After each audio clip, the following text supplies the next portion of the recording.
Food is used as a political weapon.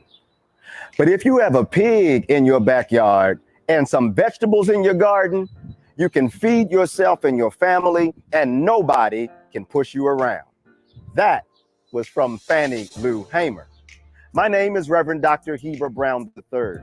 I'm the founding executive director of the Black Church Food Security Network. Fannie Lou Hamer's words that were spoken in the mid-1900s might as well have been applied to right now. For here, at this sacred land, is where the Black Church Food Security Network started.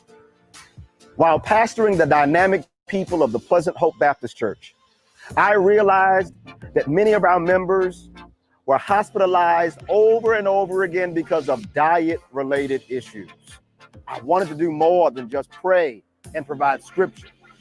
And so we began growing food right on our land. It's been a blessing ever since for this one congregation. But then God gave vision that if this kind of power could come through this type of program at one church, what would happen? It could spread to many African-American churches all over the country.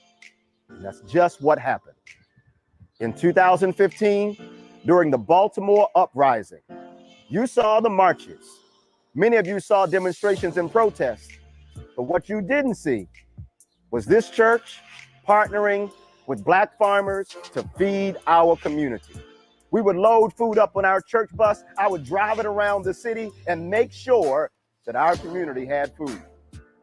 After a couple of weeks of doing that, we realized that we had the beginnings of our own food system, a just food system.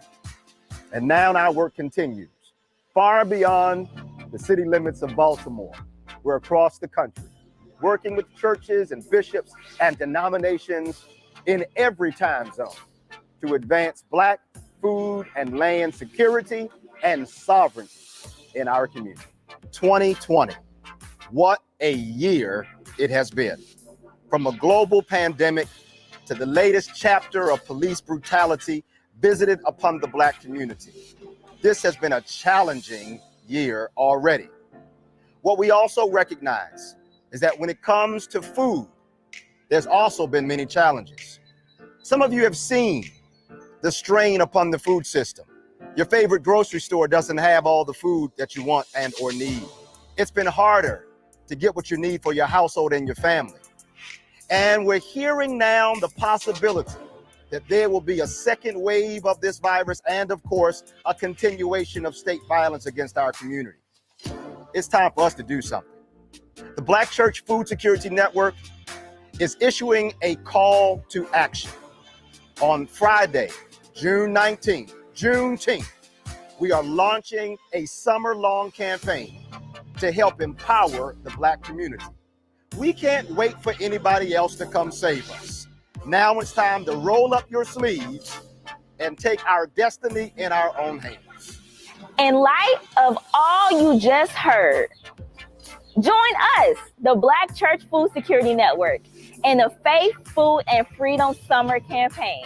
We are calling all churches, including yourself, to join us in promoting gardening, patronizing Black farmers, and practicing emergency food storage. So tell your denominational leader, tell your bishop, and tell your pastor to join the Black Church Food Security Network in the Faith, Food, and Freedom Summer Campaign.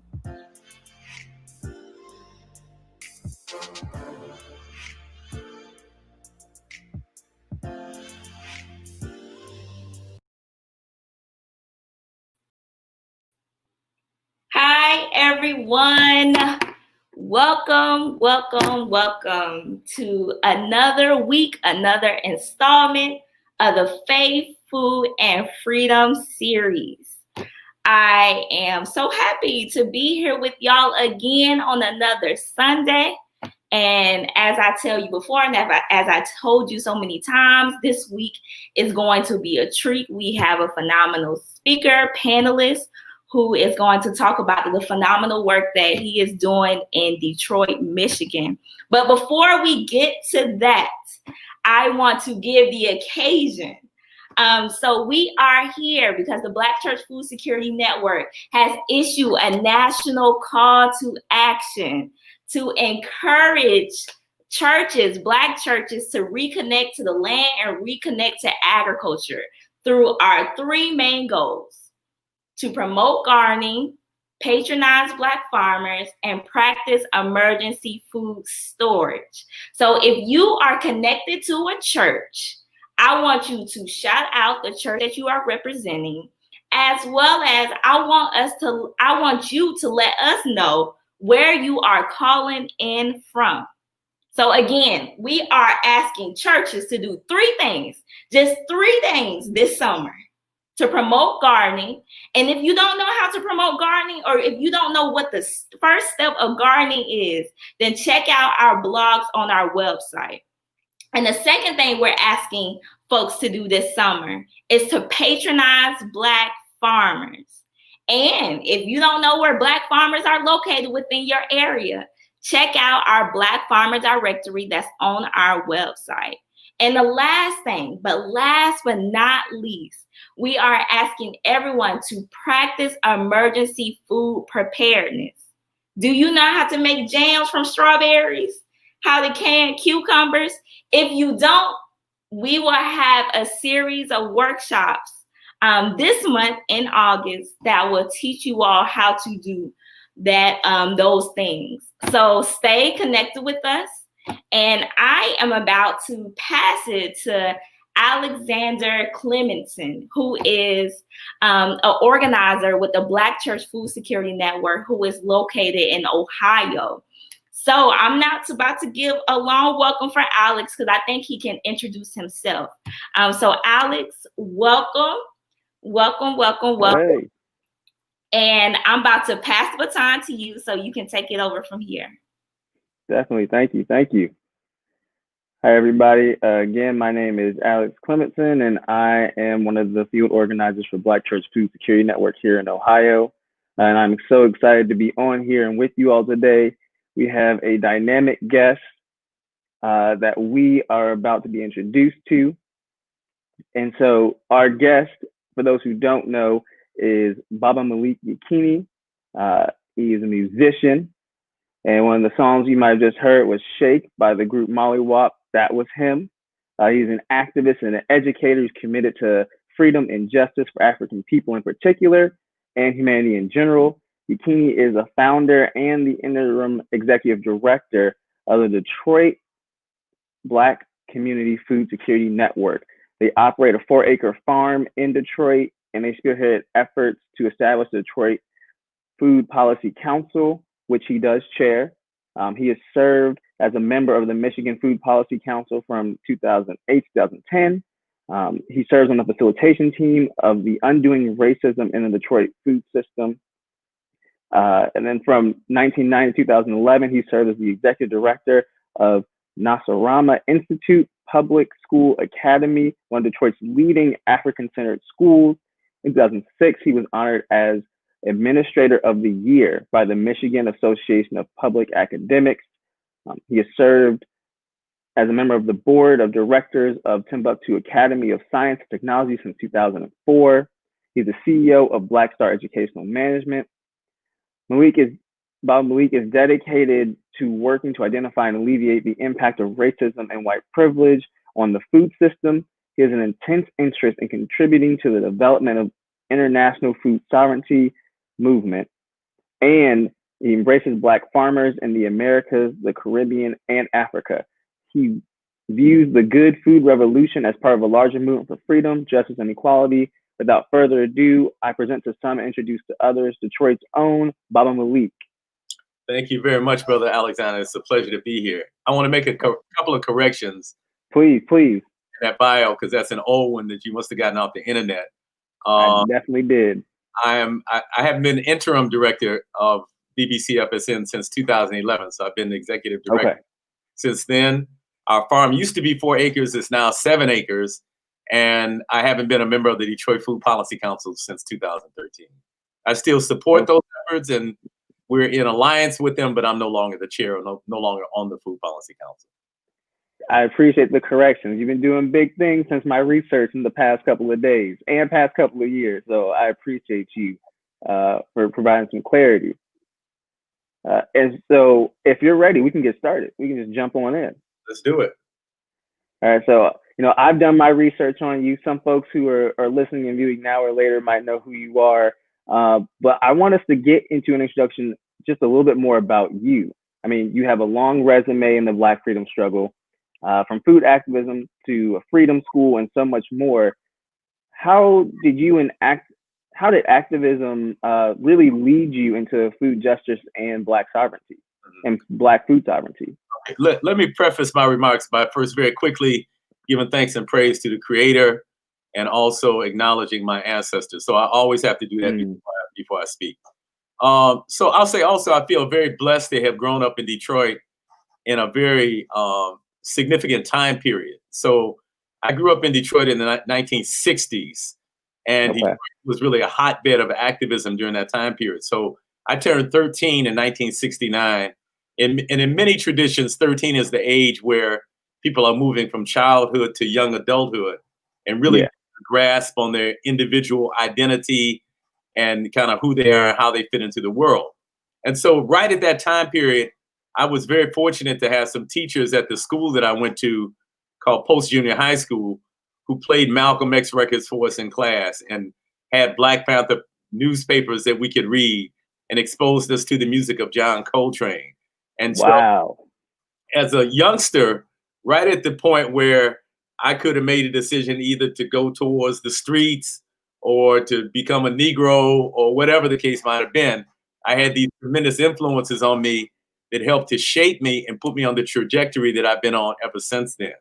And so that in some form or fashion, I've been involved in the Black liberation movement since 1969. Initially it was primarily as a student activist, both in junior high school, what they now call middle school, in high school, and in college. And then in 1975, while I was still in college, I joined an organization called the Pan-African Congress USA. And that was really my first involvement in an organization outside of a student organization that really was a cadre organization trying to build self-reliance for Black people. That's a lot of rich history right there. And I want to go back really quick to, I've seen you do a couple of presentations online, and the fact of you introducing or starting with the acknowledgement of the ancestors. Do you mind talking to us for just a quick second about why you acknowledge the Creator and the ancestors first, and then we can jump in to some of the other stuff around activism? Sure. So for me, the work that I do is the spiritual work at its foundation. It manifests in physical ways, but I think fundamentally our work is a spiritual battle. And part of what we have to do is align ourselves spiritually. And so I always do that, one, to remind myself that I'm rooted within a spiritual understanding of this work, but two, also because it helps to keep me humble and helps me to understand that really I'm just a link in a chain, and I'm continuing a very long tradition, and I stand on the shoulders of those who came before me. So, I give thanks to the Creator always for the miraculous matrix of life that we're allowed to participate in, because without that, nothing else would be possible.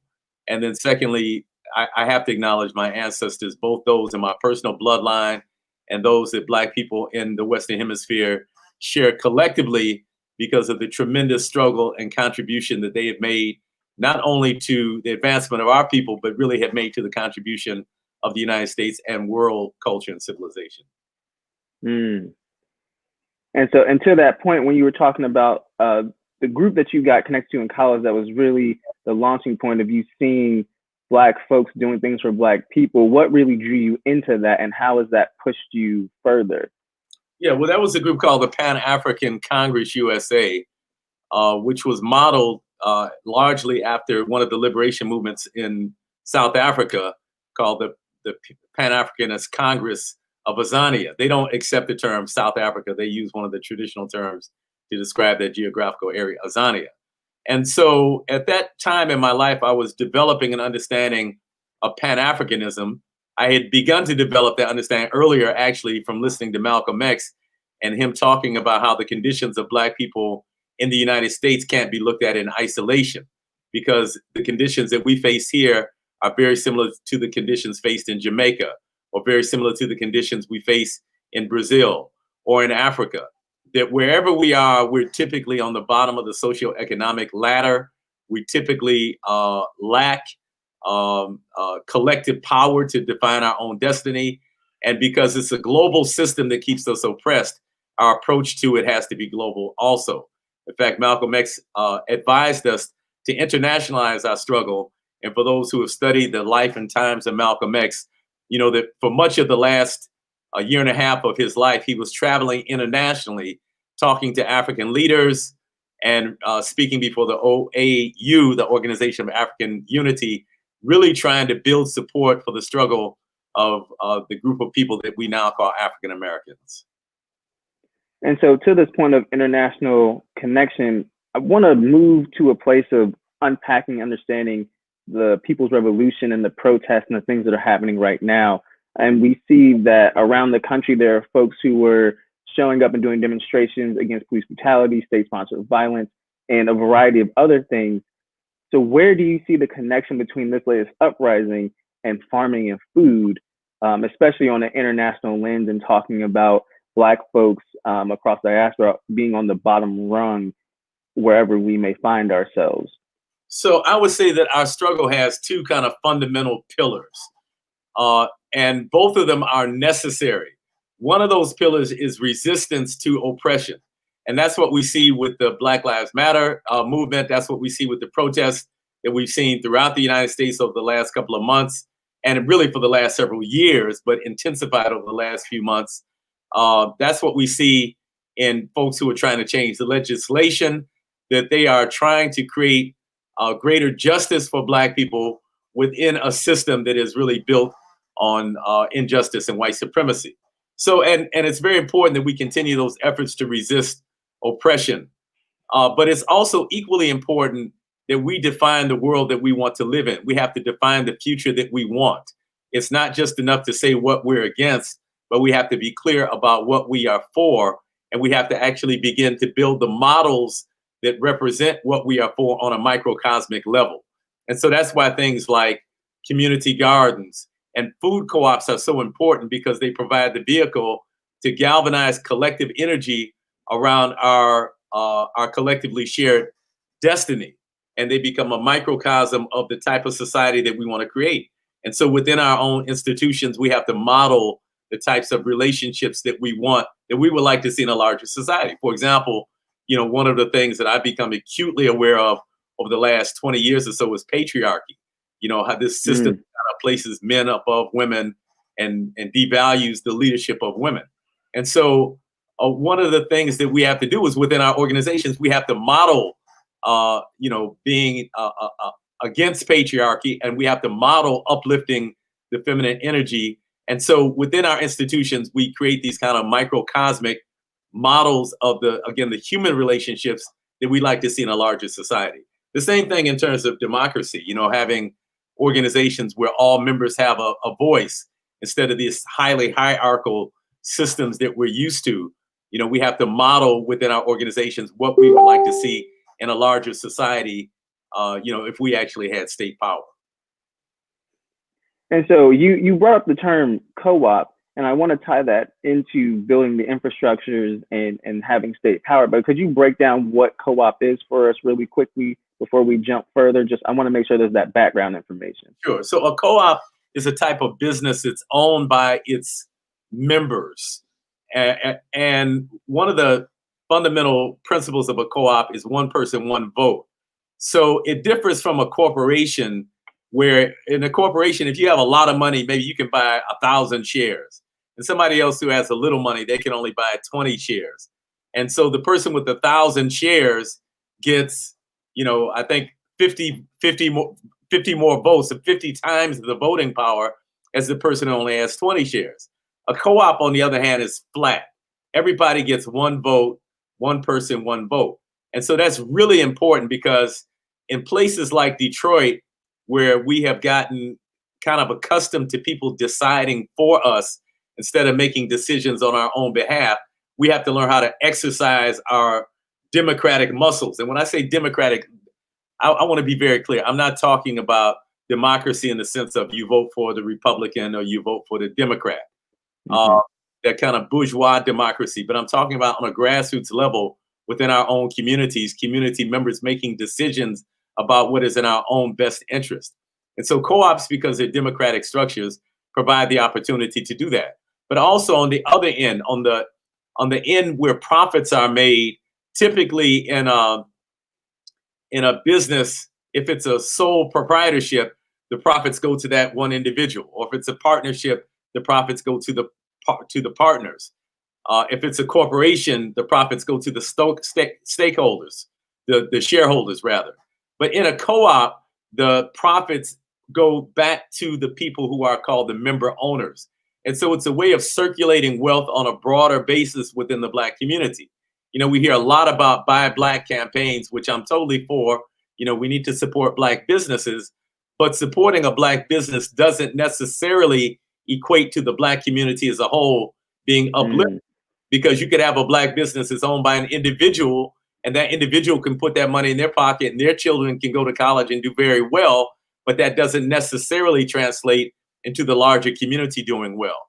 Co-ops, by their very nature, spread the wealth on a much broader basis. And again, they create this vehicle for us to collectively make decisions on our own. And so there's many types of co-ops.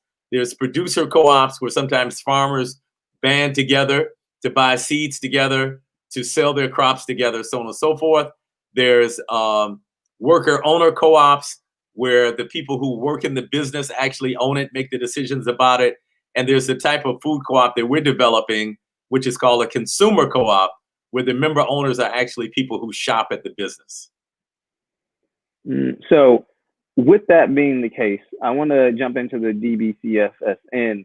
And if you would mind just giving us a little backdrop of Detroit and then how the organization came to be. And for those who don't know, the Detroit Black Community Food Security Network is something that Reverend Dr. Heber Brown studied in order to really establish the Black Church Food Security Network.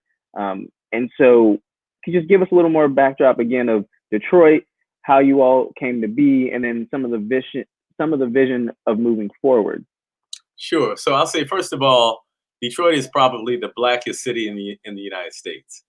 And because it's at least 80% Black right now, and that the percentage of Black people has decreased as we've seen gentrification, but still, even with gentrification, we're the vast majority of the population. Detroit is overwhelmingly Black. So that's the first thing you should know.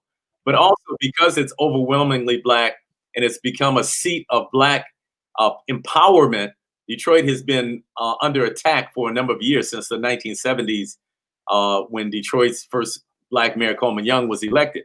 And so there's a fairly contentious relationship between the mostly white suburbs that surround the city of Detroit and the city itself. And also, we've seen tremendous white flight beginning in the late 1950s, accelerating in the 1960s, and continuing in the 1970s and 80s, where many of the businesses that were in the city of Detroit that were white owned have moved out of the city into the suburbs surrounding Detroit, and they took with them those taxes that they paid to the city. We've seen the same thing, the same type of white flight with individuals who used to live in the city of Detroit and have moved into the suburbs surrounding the city. And of course, that white flight was facilitated by the federal government, who helped to create highways to help people who were living in these newly created suburban subdivisions to drive back and forth to the city where often their jobs were. And so the city of Detroit has experienced tremendous disinvestment over the last 50 or 60 years. And so we have tremendous rates of poverty in the city of Detroit. We have rates of unemployment that are off the chart. Typically, the rate of unemployment in Detroit is at least twice the national average. And also that unemployment rate has been, has another contributing factor has been that the main industry in Detroit during the 1940s, 50s, 60s was the automobile industry. And at one point, the big three, as they call them, Chrysler, Ford, GM, had basically a lock on the automobile market. But we started seeing in the 1960s and 70s, foreign automakers from Germany and from Japan and other places who were producing cars that were in many cases more efficient, that were less expensive, and it kind of broke that stranglehold in the U.S. auto, the share of the international auto market that the U.S. auto industry had declined, and thus the economy of Detroit declined. So those are some of the factors in Detroit. Also, I think it's important to know that largely because of this abandonment of the city by white businesses and white individuals, that Detroit, which is 139 square miles, about 1/3 of the city is vacant land. And so we have an opportunity to do urban agriculture on a level that just doesn't exist in most cities, just because of the amount of open land that we have here. There's many other factors I could talk about Detroit, but those are some of the things that I think the viewers should be aware of. And so now with the DBCFSN, when did you all come into existence, and what is the work that people as consumer owners and the knowledge that they're taking away and the skills they're gaining as being part of this organization?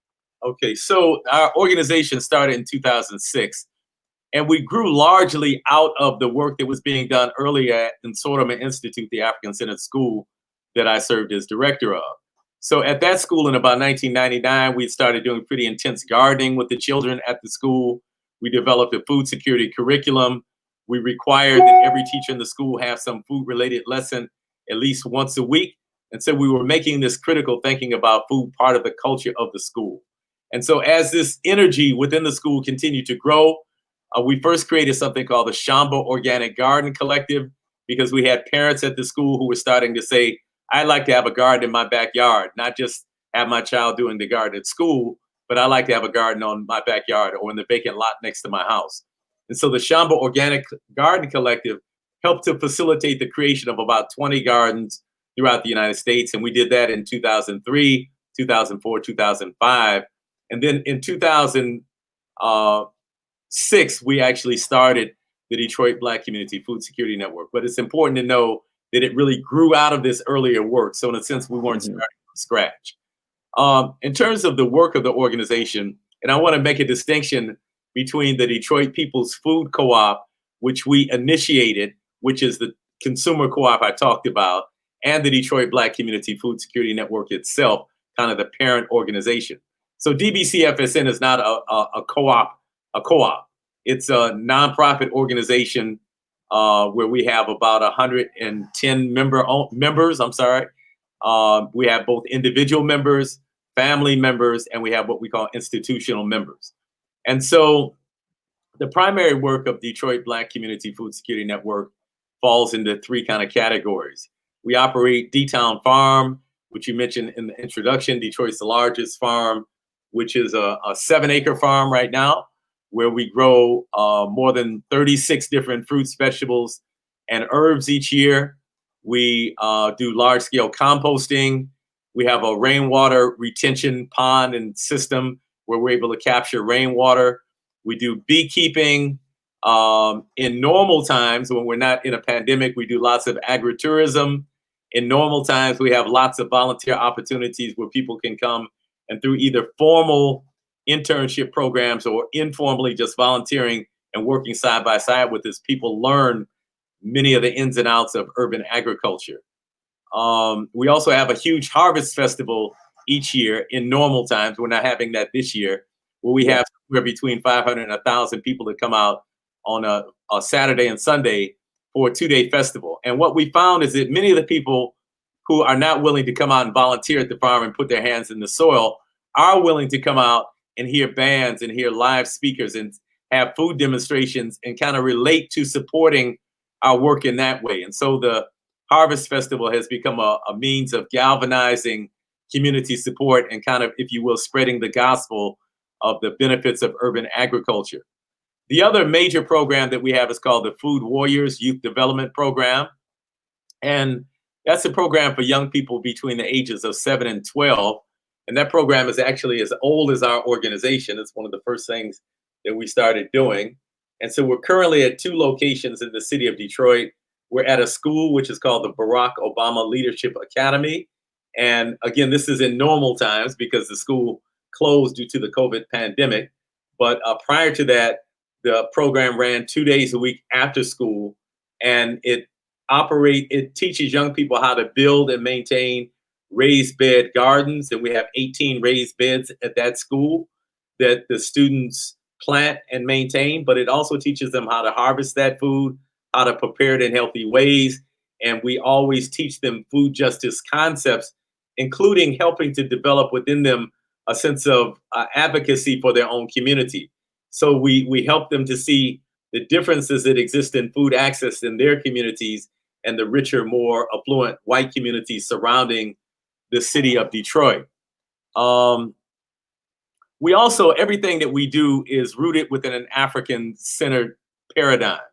And so we're always trying to make sure that whatever we do helps our students to connect with our own cultural and historical continuum. And so a lot of what we do is we teach about African harvest festivals. We teach about Africans throughout the world who have contributed to agriculture, like Dr. George Washington Carver is in many ways our patron saint. And so, our efforts are designed to root our people and our culture and our history, because we think that's one of the fundamental contradictions that we face, that we don't have a good grip on our own history and culture. And so consequently, we're looking at the world and looking at ourselves through the eyes of the Europeans who colonized the Western Hemisphere and enslaved our ancestors. The third thing that we do is we have a lecture series where typically about 4 times a year, we have public lectures. In fact, we were so looking forward to bringing Reverend Heber Brown to speak in Detroit this spring, but we had to cancel the series again because of the COVID pandemic. But those public lectures bring people who are experts in various aspects of food sovereignty and who are organizing Black folks on the ground so that we can make folks aware of the efforts that are happening nationally. But also we bring in folks who are authors who can talk about various aspects of how to do agriculture and of the history of Black involvement in that. And then the final thing that we're doing is the development of this cooperative grocery store, the Detroit People's Food Co-op, which we've been working on for 10 years. We thought when we first started that we'd have it done in 2 years. We were very naive. We didn't know all of the intricacies of developing a grocery store. So we've been working on it for 10 years, but we're very close to having this thing done. Not only are we developing a cooperative grocery store, but we're building the building that's going to house the grocery store. And the building is called the Detroit Food Commons. It will be a 34,000 square foot, 2-story building right on Detroit's main street.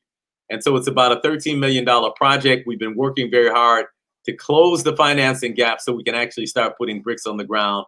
And I'm very proud to say that in the last few months, we've seen a tremendous amount of support and pledge support on the part of philanthropy for this project. So we're expecting to begin construction sometime in the near future. So those are the primary things that Detroit Black Community Food Security Network does.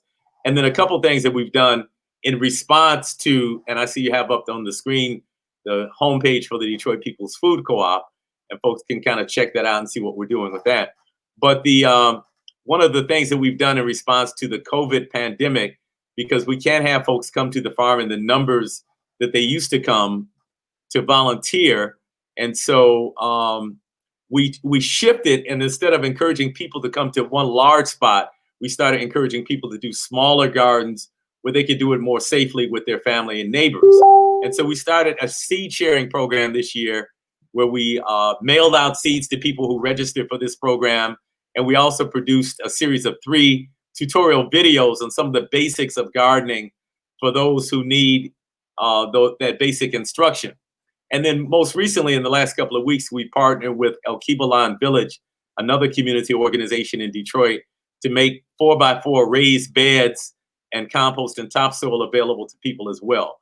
So we're trying to encourage people to do this on a smaller scale in ways that they can control more safely while we're still forging ahead with what we do at D-Town Farm. And I'm hearing, and so much of what you're talking about is a movement towards Black food sovereignty. Yes. And if that is what I'm hearing, can you just talk to us for just a quick second about why Black food sovereignty is so important after everything we've talked about so far? Sure.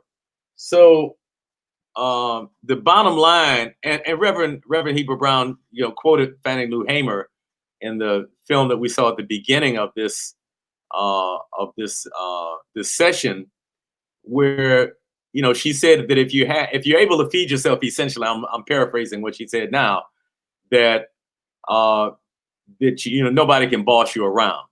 And so the reality is that as a people, if we're not able to feed ourselves, we are dependent upon others. I don't care what you claim as your ideology. I don't care what you claim as your theology. And we have all kind of differences in the Black community. Some people identify as Muslim. Some people identify as Sunni Muslim. Some people identify as Nation of Islam. Some people identify as 5%ers. Some people identify as Rastafari. Some people identify as Nawabians. We have all of these ways that we identify within the Black community. But no matter how you identify, if white people and Arabs are feeding you, you are dependent. And so if we are serious about moving towards sovereignty as a people, not just food sovereignty, but sovereignty in general, really the ability to have the power to define our own destiny, then food has to be one of the basic building blocks. We have to be able to feed ourselves in order to build the kind of collective power that we need to shape our community. But there's also an economic aspect of this. Millions of dollars are extracted from Black communities daily, because typically the stores in our community are not owned by us. And so other people come into our communities and build stores, or what I like to call wealth extraction stations, and they just pull out of our community. Whereas if we begin to develop our own farms and our own retail outlets, even just in the food sector, we have a way of circulating that wealth within our community, stopping the extraction of that wealth, and building the kind of collective power that we need in our communities to have resiliency, to have community empowerment, and to have ownership. Wow. That just dropping a lot of truth on us right now. And I want to see, there's some stuff going on in the chat too, but I want to open it up to anyone who's watching or is listening. What questions do you have for Baba Malik? What are some things you want to know or want to talk about? And as we're waiting for those questions to come in, what are some ways that folks can be supporting D-Town Farm, DBCFSN? How can folks be supporting you all at this time? Well, one, we always appreciate people's prayers and positive energy. And, I'm an adherent of the African way of looking at the world, that the material world is subordinate to the spiritual world. And so while we're not just dwelling in the spiritual realm, we live on the earth and we have physical work to do, but we also appreciate the prayers and the thoughts that people put in the universe for the success of our work and the success of the work of others who are doing this. But also, because we live in America, it takes money to do this stuff. And so financial contributions are always appreciated. People can go to the website, which I see is listed there on the screen, and there's a donate here button that people can push and make donations. One of the things that we're trying to do is to develop 100 people who will commit to donate $10 per week throughout the year, because we need this kind of sustaining support. We appreciate one-time support, but if we're going to really sustain ourselves in a way which is not dependent upon foundation grants, and I'm not opposed to grants. We get grants, but we realize that we can't be dependent upon that. That ultimately we have to depend on our own people. And ultimately, if we're going to be liberated, our people have to support our own liberation movement. And so we need that kind of sustaining support. And so we're looking for 100 people who would be willing to donate $10 a week on an ongoing basis, so that we have a funding base that, regardless of what happens with grants, we can continue operating. So that kind of financial support is appreciated as well. And then also just, making people aware of the work that we're doing. There's many videos out on the internet that talk about the work of DBCFSN. And so the more that word spreads, the more support we have, and also it encourages other people in other places to replicate some of the things that we're doing here in Detroit. And so with Detroit being mostly Black, we've talked about white flight. We've talked about the impact of organizations and businesses moving out, and the now open space that is available. What kind of ownership have you seen in the work that you're doing from the community to start to develop this notion of Black sovereignty and community food access? As you've talked about, Detroit's been under attack for its Black leadership and Black activism for a while now. But what are the next phases you're seeing currently? So one of the things we're participating in now, along with two other community organizations in Detroit, one called Oakland Avenue Farm, and the other one called Keep Growing Detroit, is we have band together. And I want to lift up the sisters who are doing this, because these are Black women who have envisioned this and who are really carrying it forward. So although I'm the one speaking about it, it's sisters who are shouldering this. And so one of the things that they have created that we're participating in is called the Detroit Black Farmers Fund. And so it started really with a campaign, a GoFundMe campaign on Juneteenth, with the objective of raising $5,000. Within 2 weeks, actually, the fund had raised more than $50,000. Wow. Coming in, and we have one foundation at least that has pledged a pretty significant amount to go towards that fund, and we'll continue to gather money from other sources. And what we're doing with that money is the sisters who are leading this have created an application process where Detroit Black farmers who want to buy the land they're farming on, who may not own it now, or perhaps want to buy another piece of land, have the financial wherewithal to do that. And so we are making grants to people based on this application process, so that we can have more Black ownership of farmland in the city of Detroit. So that's one of the things that we're doing to try to stem this tide of gentrification and white control that is happening in Detroit and throughout the United States.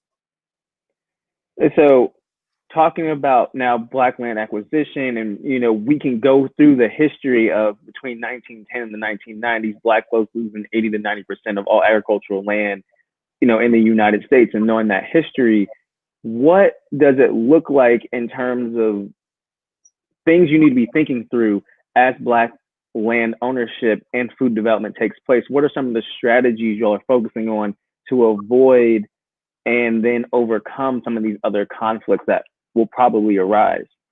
Well, so of course, one of the things that we're looking at, that many people throughout the country are looking at, is community land trust, which is a way of kind of holding land collectively and having collective decisions about how it's used, as opposed to the individual ownership model, which really, frankly, is rooted in Eurocentrism.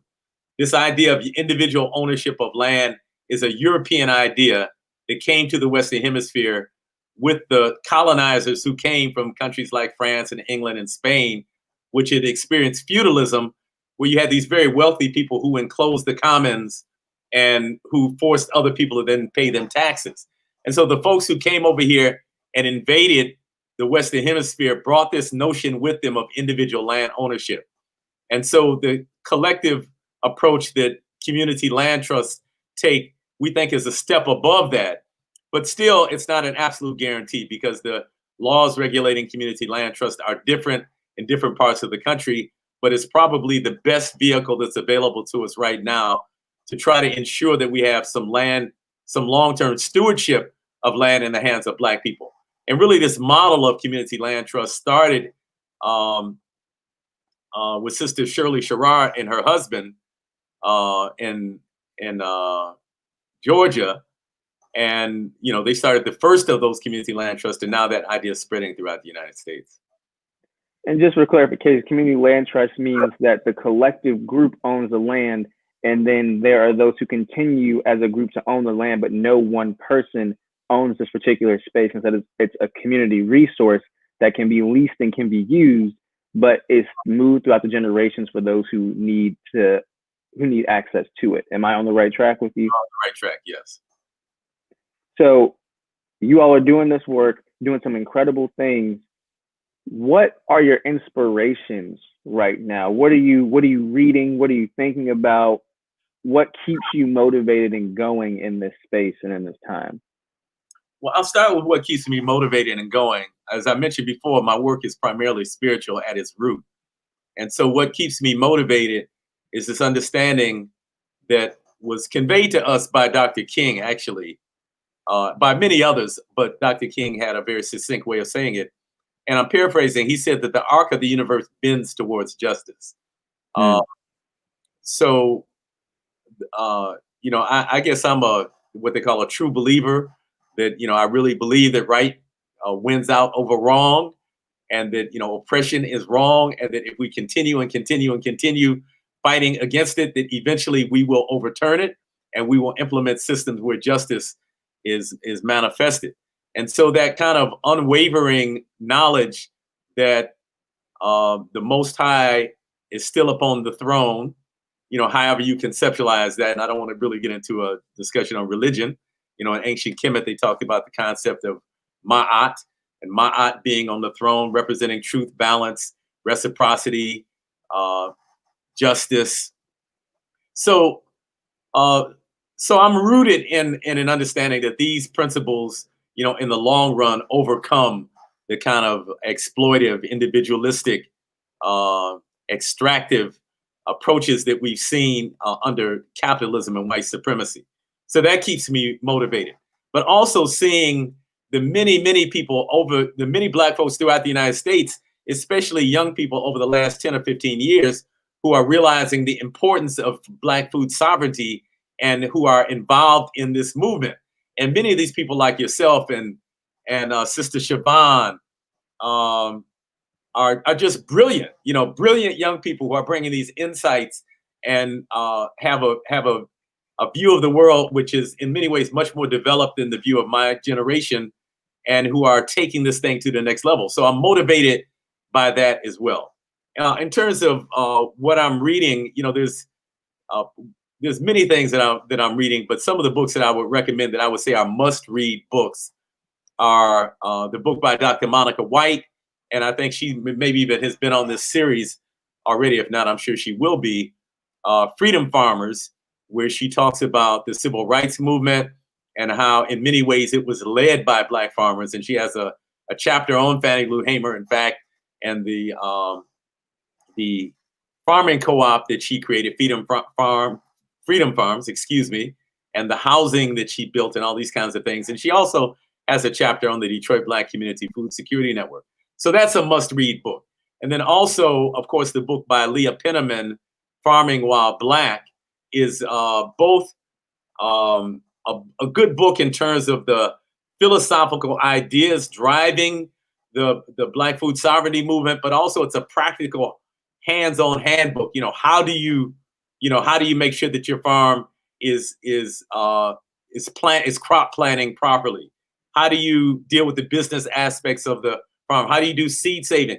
So it's a combination of kind of a polemic on the ideas driving the movement, but also some of the concrete hands-on things that we have to do to be involved in farming. So those would be two books that I would say are critical to read. And then also the book by Dr. Ashanti Reese, Black Food Geographies, where she studies a neighborhood in Washington, D.C., is also a book that should be widely read. Thank you. That last one is one I hadn't actually heard about, so I'm definitely going to check that out for myself. Yeah, Dr. actually just recently moved from Baltimore, where she was teaching, and I think she's back home in Texas now. So she had a very kind of close geographical connection to where you are. Okay. So we've got a lot of folks on here who are watching that may be pastors and church leaders. And if you could wave a magic wand and get faith-based institutions to line up for greater support of the work you're doing, what would you have us and them doing right now? Well, I think the Black Church Food Security Network has created the template. In fact, I'll say this publicly, that I think the work that you all are doing is some of the most revolutionary work within the Black food movement today. Because all we find with Black food activists and Black activists in general is that we tend to talk to each other. We tend to talk to people who are already converted, who already believe in our ideas. And so we end up in a bubble many times. And so the Black Church Food Security Network, by reaching out to Black churches, which Black churches historically have been, part of the struggle, for sure. In fact, it's been one of the bases for many of the struggles that Black people have been involved. But the contemporary Black church, has tendencies within it that are not really involved in the struggle for the liberation of Black people. And so many of the people in the churches now are not exposed to many of these radical Black ideas that many of us take for granted. And so by the Black Church Food Security Network reaching out to Black churches where kind of the average Black person is that is not necessarily an activist, it's a revolutionary act, because churches are one of the only institutions that Black folks still have control over. And also, most Black churches are sitting on land. Most of them have kitchens that are underutilized. Most of them are feeding people, after church services every week. And so that there's tremendous potential. So I think, there's no need for me to try to talk about what, I would like to see Black churches do. What I like to see them do is to join the Black Church Food Security Network and support the template that you have already created. We definitely appreciate that. Shout out to the founding executive director, Reverend Dr. Heber Brown III, the current DD, Siobhan, the other field organizers, Michael and Josie. But going back to you, Baba Malik, in the last few minutes that we have left, when we're thinking about really the Detroit scene, and for me, as someone who's not from Detroit, how does music play a role in the work that you're doing and in the community? I know you're an artist. When we playing one of your songs on the outro, what does music do for the food justice and sovereignty movement that's going on right now? So, we're whole human beings.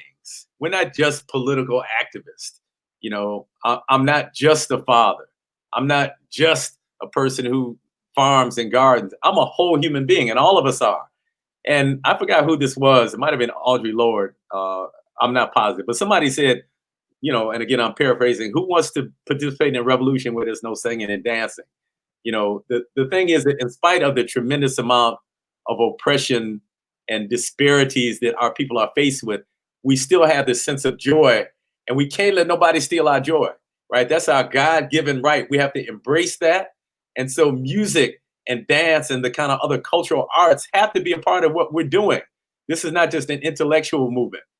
Books and lectures touch people on a certain level, but music and visual arts touch people on a much deeper level beyond just their intellect. And if we're really going to move people, we have to touch them beyond just their intellect. So, as we saw in the 1960s, when we had the rise of the Black Power movement, accompanying that, we had the Black arts movement, where you had, many Black poets, Sonia Sanchez, Nikki Giovanni, Don L. Lee, Amiri Baraka, and many others. You had Black musicians, John Coltrane, Pharoah Saunders, and many others who saw their art form as being connected to the Black struggle that our people were involved in. And so just like that time period, today, we have to embrace artists, and we need artists who see their work as being connected to the forward movement of our people. So many of the people who work with us at D-Town Farm, they also maybe are musicians or singers or visual artists or doulas or do hair braiding. And, we want to encourage people to embrace the fullness of who they are and to manifest the fullness of who we are. Because when we do that fully, we give permission to others to do the same. And each one of us has these unique gifts that we've been given. And if we hold back and we don't manifest those fully, then we're really depriving our people and depriving the world of these divine gifts that we've been given. I appreciate that. That is important, I think, for all of us to hear, especially in a space like this when we're talking about how do we get to a space of Black sovereignty and understanding how our Blackness translates into food justice and liberation and so many other things. Being able to bring in and be your whole self is critical. Baba Malik, I want to thank you again for taking the time to be part of this conversation today, and this series that we are doing is so informative. I learned so much from you, and I can't wait to stay in contact. Thank you so much. I appreciate you inviting me. I want to give a shout out to Catherine Underwood and the other folks from Detroit who are on the call today, who collectively are making this work happen. It's not just me. It's not just Detroit Black Community Food Security Network. There's many people who form this kind of web of activists who are moving this work forward. And that's what we need. We have to move beyond kind of just our organizational identification and really build these kind of broad united fronts that allow us to struggle against these massive systems of oppression. A word that you have left us with today. Thank you. Thank you so much.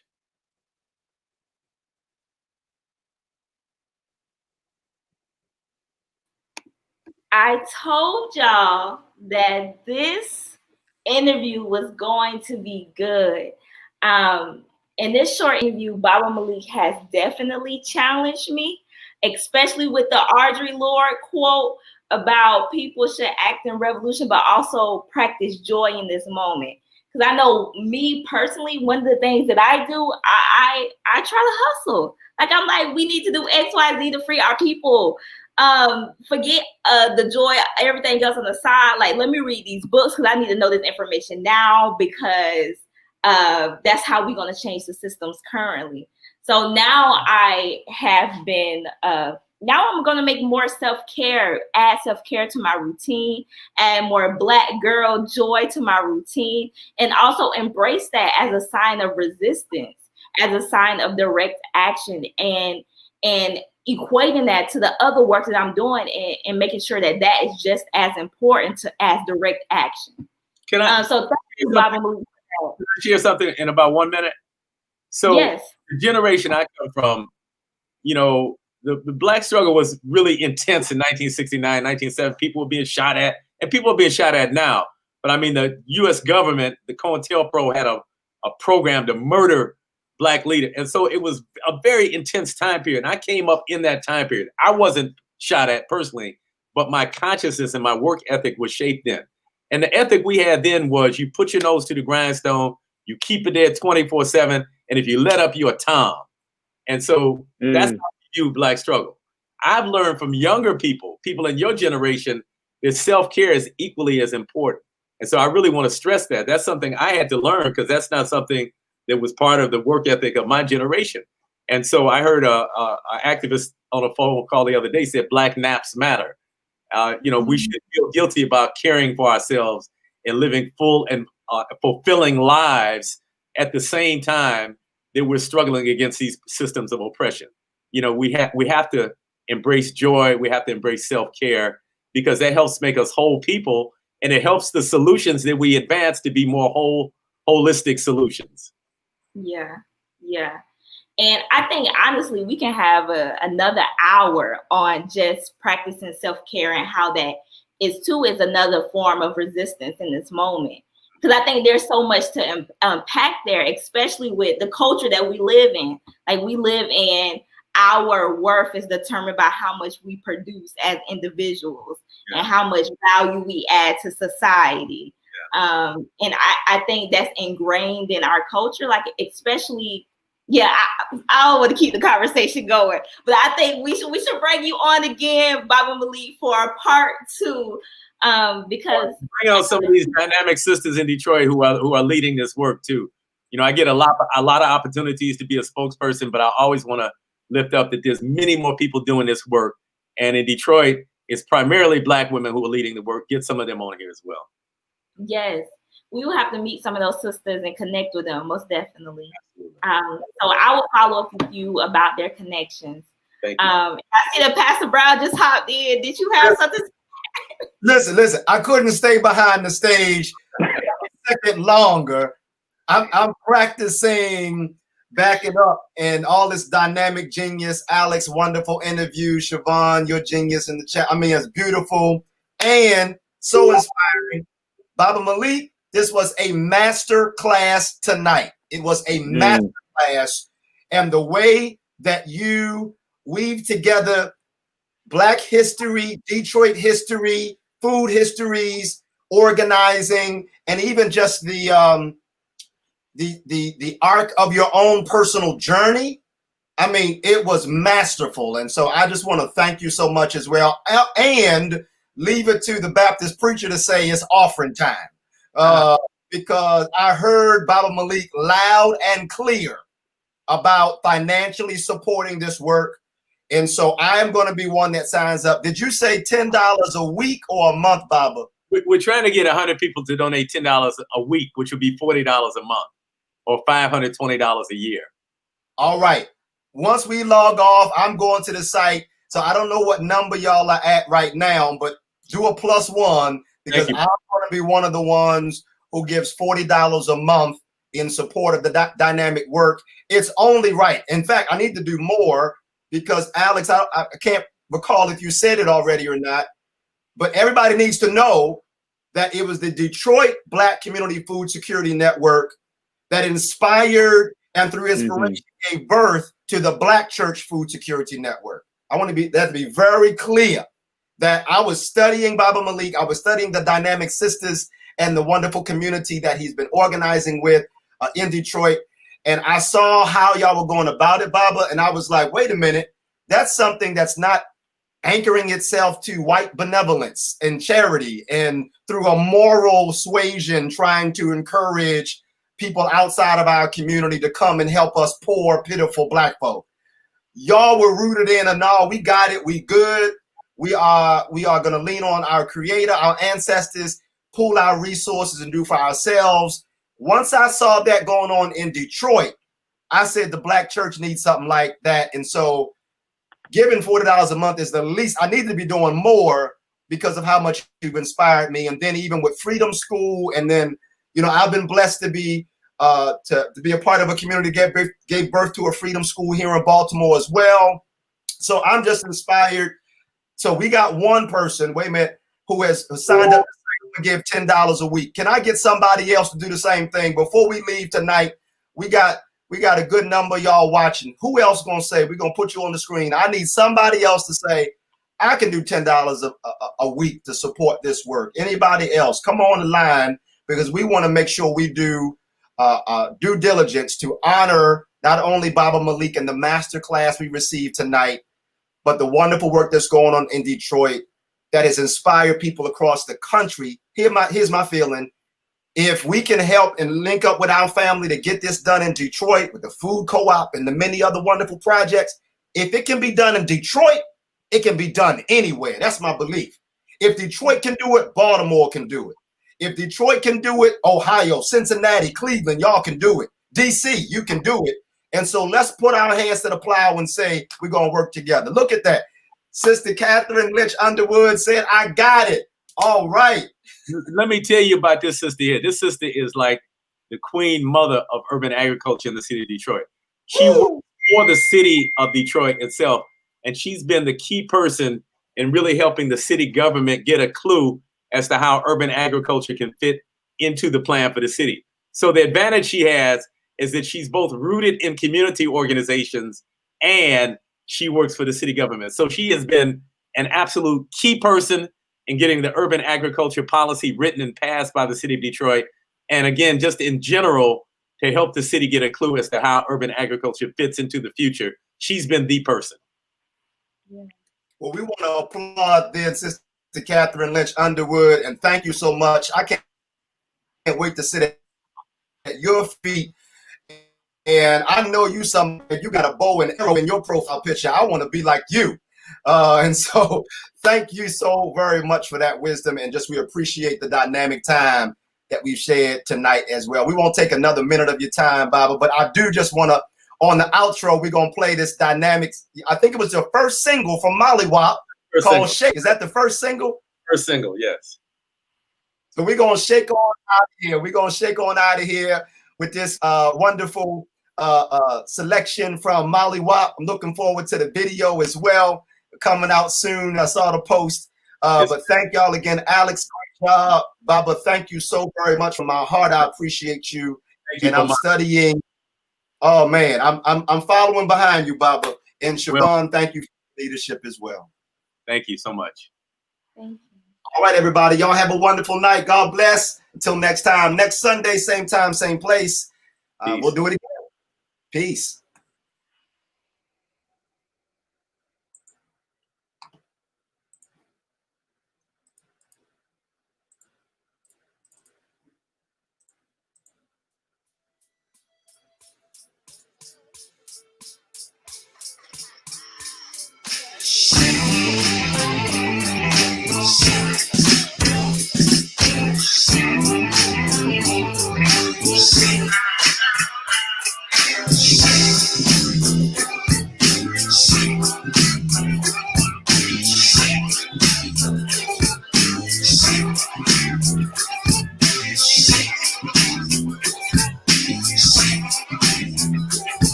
elevate from pain and strife. You're there for me.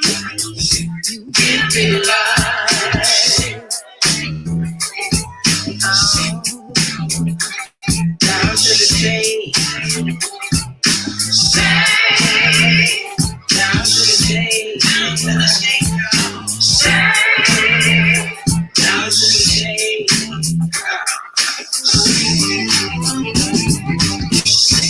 Stick around, you're sticky, sticky.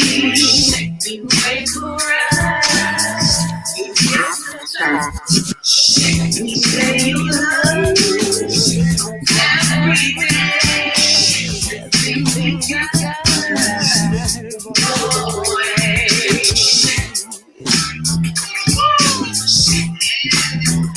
Down to the day.